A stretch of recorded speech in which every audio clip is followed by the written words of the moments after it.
javilo sa 58. kada su upisi. Šingale javile, taj obsadin dame sogodil, taj kidinele grastelne urdona, ne smijete kočovati.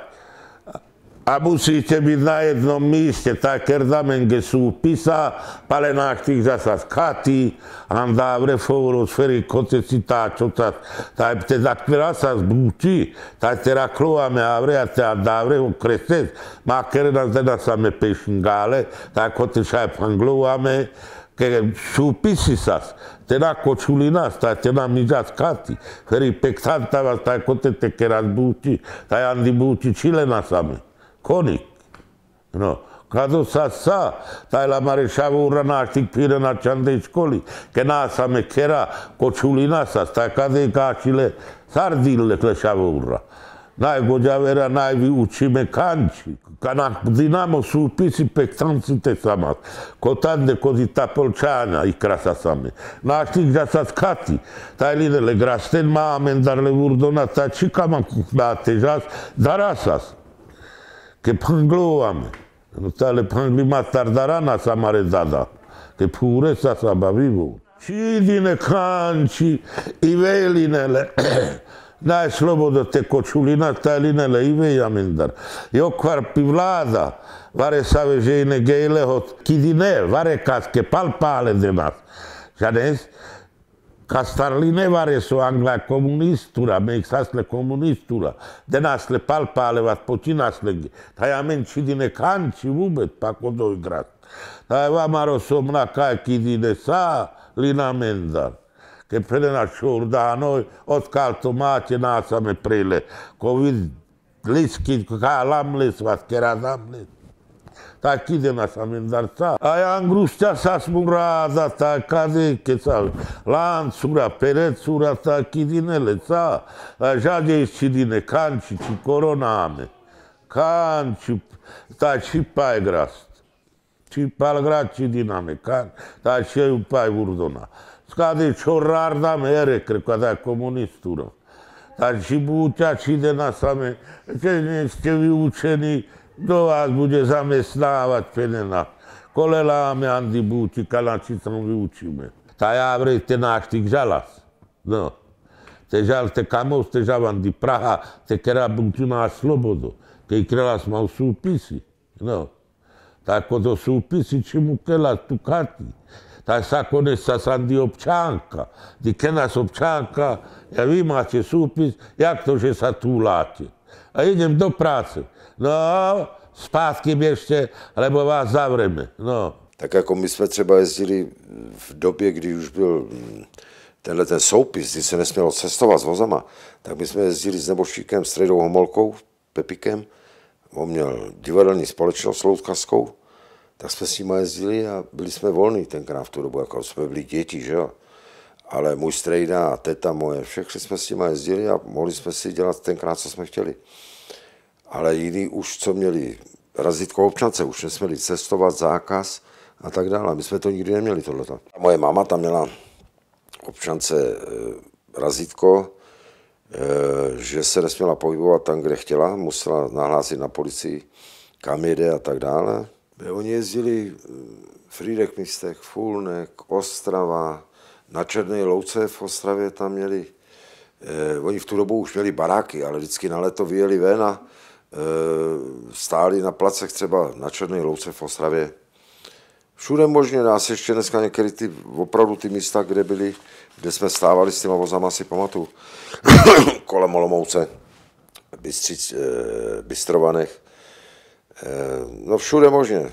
V Brně, v Koslivárně se říkalo, v Koslivárně, tam bylo hodně taky od nás lidí, tam měli vozy a tam byly takový baráky jako dřevěný, takový ty teskáče tenkrát.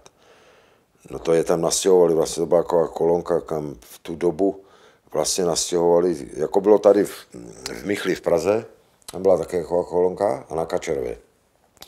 Tak tam ještě do 60. roku stáli všechny český Rom, co byli, a světský s maringotkama, a pak to tam zrušili. A vlastně ty maringotky jim vzali, odvezli to, já nevím, udělali z nich kurníky, já nevím co všechno, a museli jít do bytu, do baráku. že už byl ten zákaz vyloženě toho kočování, to už bylo prošlý, to bylo někdy od 58. V 61. roce tady jezdil ještě poslední, nějaký Eman Chadraba, ten stál v Záběhlicích, v takovej, tam bylo hřiště a zarostlý celý a on tam stál s vozem a s koňma. To byl poslední opravdu český Rom, který jezdil ještě s maringotkou. Jako nikdo nezůstal už. Jediný on nechtěl o to jít pryč. Zaživí oba, pak se odstěhoval do Příbramy, chudák, vzali mu tu maringotku, odstěhoval se do Příbramy a tam umřel. No. Smutkem, protože mu bylo smutno po koních, on jako s těma koňma celý život, to byl jeho život, měl kůň větší cenu než žena. Tam to tak bylo dřív. To je jako chlap, ten dřív, jak to bylo, já nevím, před těma 70, 80 rokama. Pro něho měl kůň větší cenu než ženská. Ten kůň mu vydělával peníze, tahal mu maringotku, on s ním handloval na druhý a ještě na tom dostal třeba přídavek, já nevím, řeknu 500 000 korun, 2000. Tak ten oživil ten kůň. To bylo všechno, jo, no. A když ta ženská neuměla nic, tak měl jenom tohle. No a opravdu je to tak. No. To bylo úplně jinačí tenkrát v tu dobu. No a potom už nejezdil nikdo, pak už to zarazili. Tenkrát vyšel zákaz kočování, 1958.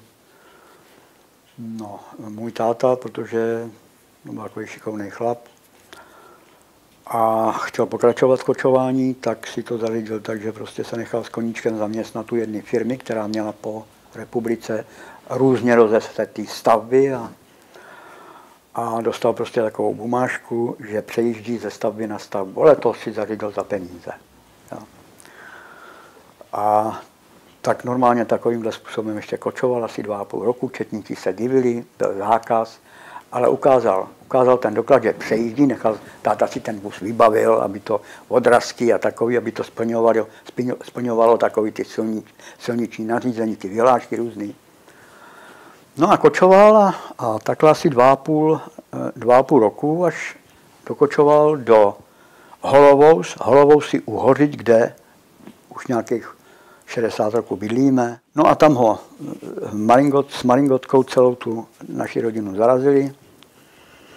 A tátovi sebrali maringotku, sebrali mu koně, nařídili mu, aby prostě s maringotkou prostě cestoval do toho zámku, to byla šlechtitelská stanice Jablek, no, to byl takový zámeček. No ale táta zás, no a chtěli ho, aby šel pracovat a takovýhle. No ale táta zás penězma to umlátil. Tak mu tu maringotku vrátili, koně už ne. Přesto si táta koupil koně.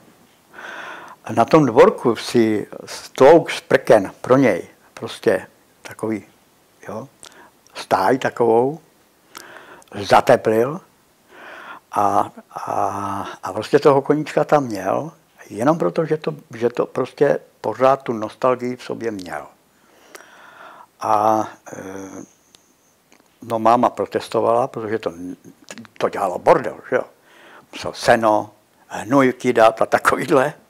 A to mámu obtěžovalo, no tak s ním měla takový různý jako dešputace. No a táta se svýho neslevil. A protože jako měl tu nostalgii a moje maminka taky ráda jako žila tím kočovným způsobem života, tak si koupili takovou štrávčičku, připravili si na to prostě obruče, plachtu, si nechali udělat na hotovo. A když je to prostě popadlo, tak se sebrali a na měsíc, když bylo hezky, tak vyjeli ven. A jeli si po těch svých místech, který znali ještě z dřívějška. No a my vždycky v pátek, když jsme skončili v práci, když už potom, že jo, když jsem vychodil školu a už jsem se začal jako věnovat práci, no tak jsme se prostě sebrali a jeli za ním, aby jsme věděli, kde jako kočujou, kde jsou na táboře, oni už nás tam čekali a my autama za nima. A tak jsme kočovali s nima.